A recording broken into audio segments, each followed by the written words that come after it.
बिस्मिल्लाहिर्रहमानिर्रहीम। नाज़रीन अस्सलाम वालेकुम, मैं हूं इमरान वसीम। नाज़रीन, प्रोग्राम में सबसे पहले हम बात करेंगे इस्लामाबाद हाई कोर्ट में ईमान मज़ारी और हादी अली चट्टा की रिहाई से मुतल्लिक जो गुज़िश्ता रोज़ अदालती कार्रवाई के बाद फ़ैसला महफूज कर लिया गया था, अब यह फ़ैसला जारी कर दिया गया है, फ़ैसला अनाउंस कर दिया गया है। इस फ़ैसले की तफसीलात से अपने प्रोग्राम का आगाज़ करेंगे और इसके बाद हमारे प्रोग्राम की जो दीगर अहम ख़बरें हैं फिर उनकी तफसीलात भी आप देखने वालों की खिदमत में पेश करेंगे। तो प्रोग्राम का आगाज़ करने से पहले आपसे दरख्वास्त होगी कि चैनल को सब्सक्राइब कर लें, बेल आइकॉन का बटन प्रेस करें, वीडियो पसंद आए तो इसे लाइक और शेयर ज़रूर कीजिएगा। तो बात करते हैं ईमान ज़ैनब मज़ारी और हादी अली चट्टा, दोनों हस्बैंड वाइफ हैं।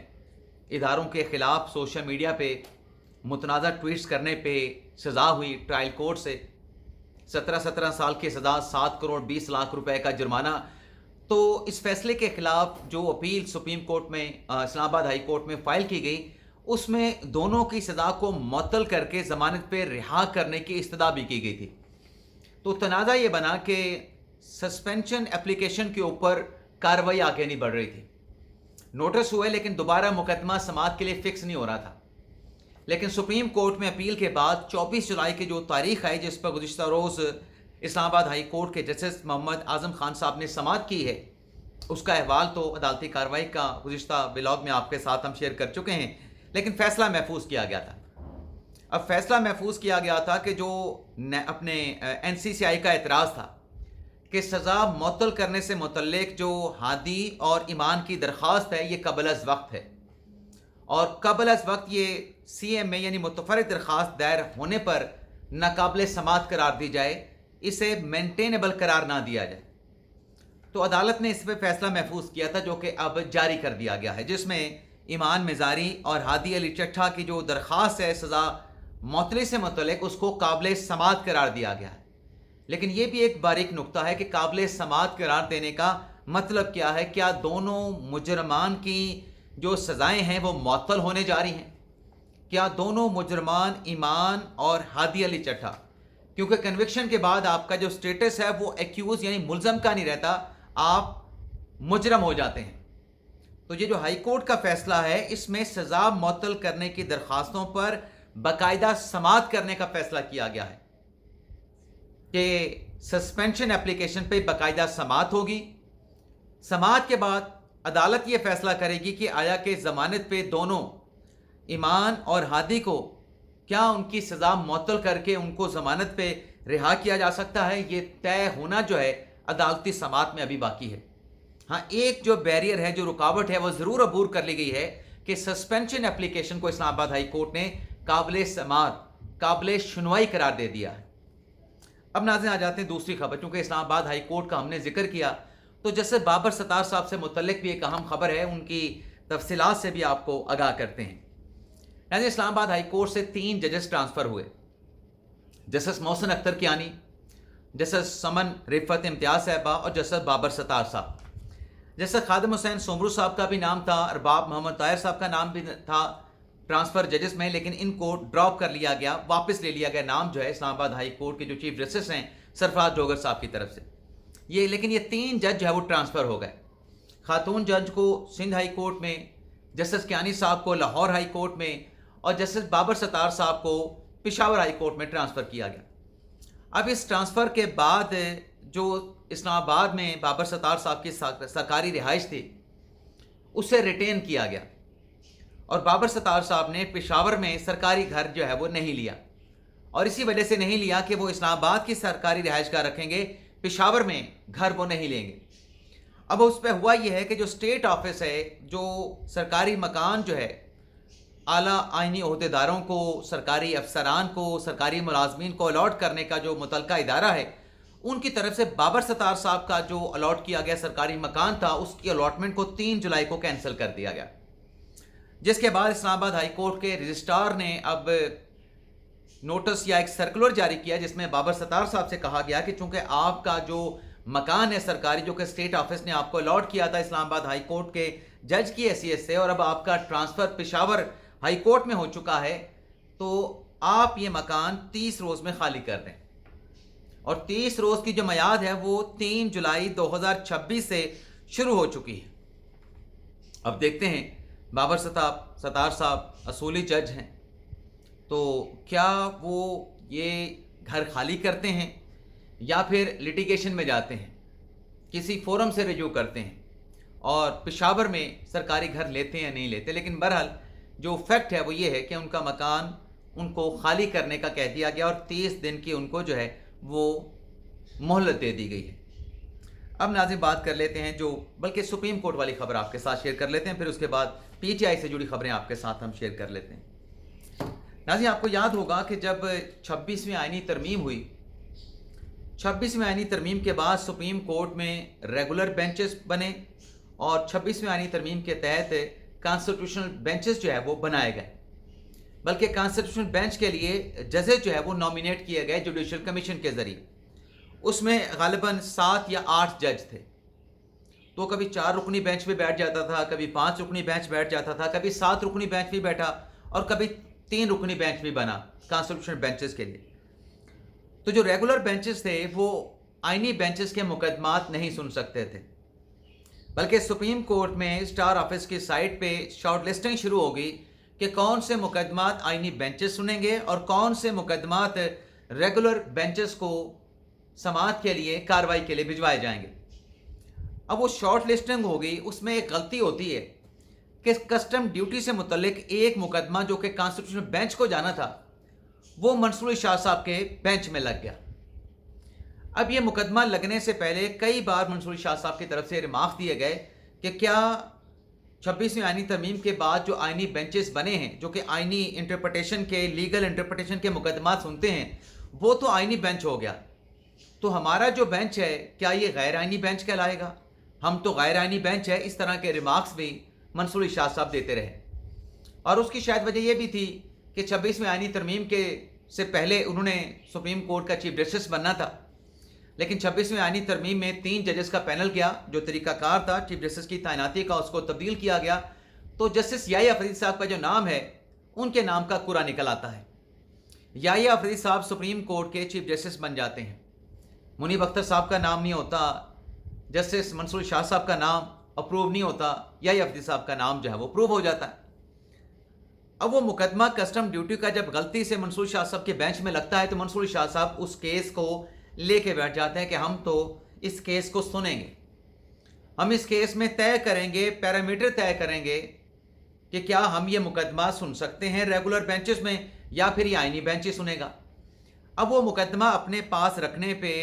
रजिस्ट्रार ऑफिस ने आके कोर्ट में भी बताया कि ये गलती से आपके पास लग गया है, ये आईनी बेंच में जाना था, आप ये मुकदमा ना सुने। एक डेट दी गई, उस डेट पे मुकदमा नहीं लगा। मंसूर अली शाह साहब ने, आयशा मलिक साहबा ने, जस्टिस अकील अब्बासी साहब ने जो है वो कंटेम्प्ट के नोटिस जारी कर दिए एडिशनल रजिस्ट्रार सुप्रीम कोर्ट को। अब उस कंटेम्प्ट के नोटिस के बाद जब फर्दर कार्रवाई आगे बढ़ी और जो फैसला मंसूर शाह साहब के बेंच का सामने आया, उसमें सुप्रीम कोर्ट के जजेस से मुतल्लिक भी ऑब्जर्वेशन दी गई कि वो भी तौहीन अदालत के मुर्तकब हुए हैं, अदालती ऑर्डर को डिसओबे किया गया है। अब वो सुप्रीम कोर्ट के जजेस का नाम कैसे आया? क्योंकि प्रैक्टिस एंड प्रोसीजर कमेटी थी, एक तरफ रेगुलर बेंचेस वाली थी, दूसरी तरफ कॉन्स्टिट्यूशनल बेंचेस वाली प्रैक्टिस एंड प्रोसीजर कमेटी थी। तो फिर उस पर जो एडिशनल रजिस्ट्रार थे सुप्रीम कोर्ट के, उन्होंने इंट्रा कोर्ट अपील फाइल की।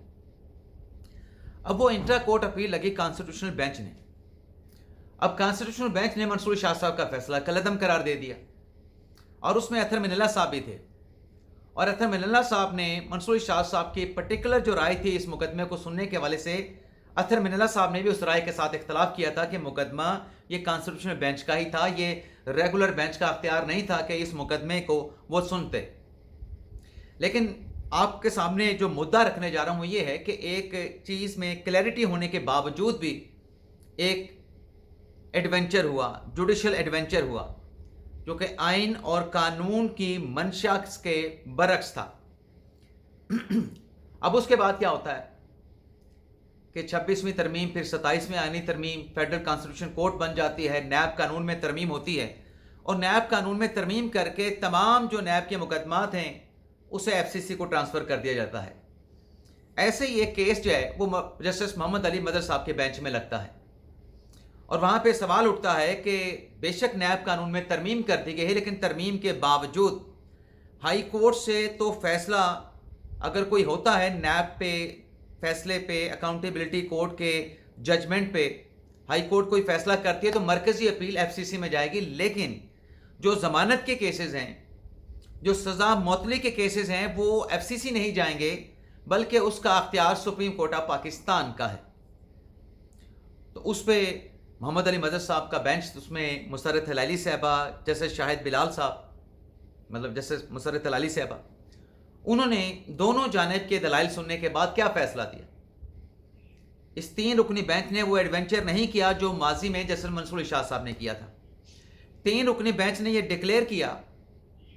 کہ دیکھیں، چونکہ آئین کا آرٹیکل 175 ہے، آئین کا آرٹیکل 185(3) ہے، نیب قانون میں ترمیم کر دی گئی ہے جس کا سیکشن 32A ہے، ان تینوں آرٹیکلز کو جب ملا کے پڑھا جائے گا تو یہ واضح ہے، یہ کلیئرٹی آتی ہے، کوئی ابہام موجود نہیں کہ نیب قانون میں ترمیم کے بعد نیب سے جڑے جتنے بھی کیسز ہیں، چاہے وہ ہائی کورٹ سے یا ٹرائل کورٹ سے کوئی انٹرمز آرڈر اوپر آ رہے ہوں، یا سزا معطلی کا معاملہ ہو، یا ضمانت کا معاملہ ہو، وہ ڈائریکٹلی ایف سی سی میں جائے گا، کیونکہ آئین اور قانون میں ترمیم کر کے یہ اختیار جو ہے سپریم کورٹ سے لے لیا گیا ہے، ایف سی سی کو دے دیا گیا ہے، اور اس ڈیولپمنٹ کے بعد، آئین اور قانون میں ترمیم کے بعد، سپریم کورٹ سو موٹو کے ذریعے کوئی ایسا اختیار اپنے پاس نہیں لے سکتی، ایزیوم نہیں کر سکتی جو اس کو آئین اور قانون نہ دیتا ہو۔ اور فیصلے میں کہا گیا کہ نہ سپریم کورٹ یہ کر سکتی ہے، نہ درخواست گزاروں کی یہ منشا ہو سکتی ہے کہ وہ مرکزی اپیل تو ہائی کورٹ کے خلاف ایف سی سی میں لے کے جائیں، لیکن جو ضمانت اور سزا معطلی کے کیسز ہیں اس کے لیے سپریم کورٹ سے رجوع کریں۔ تو یہ شاپنگ، جو فورم شاپنگ ہے، وہ بھی نہیں ہو سکتی۔ تو کمپیریزن اگر کریں، وہاں پہ منصوری شاہ صاحب تھے، ان کی رائے کے ساتھ اطہر من اللہ صاحب نے بھی جو ہے وہ ایگری نہیں کیا تھا۔ آج محمد علی مدد صاحب ہیں، مسرت ہلالی صاحبہ ہیں، شاہد بلال صاحب ہیں، انہوں نے آئین اور قانون کی منشا کے مطابق فیصلہ دیا ہے، نیب قانون کی، کانسٹیٹیوشن کی انہوں نے انٹرپریٹیشن کی ہے۔ جو ایڈونچر ماضی میں منصور شاہ صاحب نے کیا تھا، انہوں نے اس ایڈونچر سے ان تینوں ججز نے جو ہے وہ آپ یوں کہیں کہ اس کے قریب بھی نہیں گئے، اس سے اعتراض جو ہے وہ بڑھتا ہے، اور پیورلی کانسٹیٹیوشن اور قانون کے مطابق جو ہے ایک ججمنٹ جو ہے وہ جاری کیا گیا ہے۔ کوئی ایسا اختیار لینے کی کوشش نہیں کی گئی کہ ماضی میں ایک غلطی سپریم کورٹ نے کی، نیب کا مقدمہ سنا، اس سے پہلے نیب قانون میں ترمیم ہو چکی تھی، لہٰذا اس وقت چونکہ دائرہ اختیار پہ اعتراض نہیں اٹھایا گیا اور ضمانت کا فیصلہ سپریم کورٹ آلریڈی کر چکی ہے، تو لہٰذا ہمارے دائرہ اختیار بن چکا ہے، ایسی کوئی ڈکلیریشن ان کی طرف سے نہیں دی گئی۔ اب ناظرین، جیسے بابر ستار صاحب کی بات کر لیتے ہیں۔ بابر ستار صاحب جو کہ ٹرانسفر ہوئے تھے جوڈیشل کمیشن کے ذریعے اسلام آباد ہائی کورٹ سے، ان کو پشاور بھیجا گیا تھا، لیکن پشاور ٹرانسفر ہونے کے بعد جیسے بابر ستار صاحب نے جو اسلام آباد کا سرکاری گھر تھا اس کو ریٹین کیا تھا، اور پشاور میں سرکاری گھر لینے سے انہوں نے انکار کیا تھا۔ اب اسٹیٹ آفس نے ان کا جو سرکاری گھر ہے اسلام آباد کا، اس کو کینسل کر دیا ہے۔ رجسٹرار اسلام آباد ہائی کورٹ نے ان کو نوٹس کر کے 30 دن کی مہلت دی تھی، چونکہ آپ کا ٹرانسفر ہو چکا ہے۔ اسٹیٹ آفس نے 3 جولائی کو آپ کا سرکاری مکان کی الاٹمنٹ اس کو بھی منسوخ کر دی ہے، تو لہٰذا آپ 30 روز کے اندر بابر ستار صاحب کو کہا گیا ہے کہ آپ اپنا جو سرکاری گھر ہے اس کو خالی کر دیں۔ اسلام آباد ہائی کورٹ کا ذکر ہوا ہے، تو اسلام آباد ہائی کورٹ سے اگلی جو خبر آپ کے ساتھ ہم شیئر کرنے جا رہے ہیں، شاید آپ کے ساتھ میں خبر شیئر کر چکا ہوں، اب اس پہ بات نہیں کرتا، بلکہ بابر ستار والی خبر شاید آپ کے ساتھ شیئر کر چکا ہوں، تو معذرت دوبارہ شیئر کرنے پہ۔ اب آ جاتے ہیں پاکستان تحریک انصاف سے جڑی جو خبر ہے، عمران خان صاحب کے ساتھ آخری ملاقات۔ اب عمران خان صاحب کے ساتھ آخری ملاقات کا معاملہ یہ ہے کہ جو اپنے عمران خان صاحب کے فیصل جاوید صاحب ہیں، پاکستان تحریک انصاف کے سینیٹر رہ چکے بھی ہیں اور شاید اب بھی سینیٹر ہیں، ان کی طرف سے اقبال افریدی صاحب جو کہ MNA ہیں پاکستان تحریک انصاف کے، ان کی ایک ویڈیو جاری کی گئی ہے۔ فیصل جاوید صاحب نے PTI کے MNA اقبال افریدی صاحب کی ایک ویڈیو جاری کی ہے، جس میں اقبال افریدی صاحب یہ کہہ رہے ہیں کہ عمران خان کے ساتھ ریلہ جیل میں ان کی جو آخری ملاقات ہوئی تھی، اس میں اقبال افریدی صاحب کہتے ہیں کہ مجھے عمران خان نے کہا تھا کہ پارٹی میری بات نہیں مان رہی۔ اب اس ویڈیو کلپ میں جو کہ سوشل میڈیا پہ وائرل بھی ہوا ہے، تو اقبال افریدی صاحب کہتے ہیں کہ جب عمران خان صاحب نے مجھے کہا کہ پارٹی میری بات نہیں مان رہی، تو میں نے خان صاحب سے کہا تھا کہ MQM کا جو طرز سیاست ہے اس میں یہ تھا کہ جو قائد کا غدار ہے وہ موت کا حقدار ہے۔ تو اقبال افریدی صاحب کہتے ہیں کہ میری عمران خان کے ساتھ جب دوسری ملاقات ہوگی اور مجھے اس شخص کا اگر نام بتایا گیا جو عمران خان صاحب کی بات نہ مان رہا ہو تو وہ شخص دنیا میں نہیں رہے گا. وہ شخص جو پارٹی میں عمران خان کا فیصلہ نہ مان رہا ہو. میری دوسری ملاقات اگر عمران خان کے ساتھ ہو گئی آخری کے بعد، وہ کہتے ہیں کہ دوسری ملاقات نہیں ہوئی، لیکن اگر دوسری ملاقات ہوئی مجھے عمران خان صاحب نے اس کا نام بتا دیا تو اسے میں چھوڑوں گا نہیں. جو عمران خان کا کہنا، ان کا فیصلہ نہیں مان رہا، میں اس کو اڑا کے رکھ دوں گا. باقی پاکستان تحریک انصاف میں ایک اور فساد برپا ہوا ہے کہ جو 5 اگست کو جلسہ ہونے جا رہا ہے اس پہ اعتراضات اٹھائے گئے ہیں. تحریک انصاف کے ناراض ارکان کا کہنا ہے کہ 5 اگست کا جلسہ کرنے کی بجائے ورکر کنونشنز کیے جائیں، جو پی ٹی آئی کی تنظیم ہے اس کو مضبوط کیا جائے، اور تحریک کا جو آغاز ہے وہ پشاور کی بجائے پنجاب سے جو ہے وہ کیا جائے. اب دیکھتے ہیں 5 اگست کے جلسے کا پاکستان تحریک انصاف کا کیا بنتا ہے جسے عمران خان صاحب کی رہائی سے مشروط کیا گیا ہے. اجازت چاہتے ہیں ناظرین، اللہ حافظ.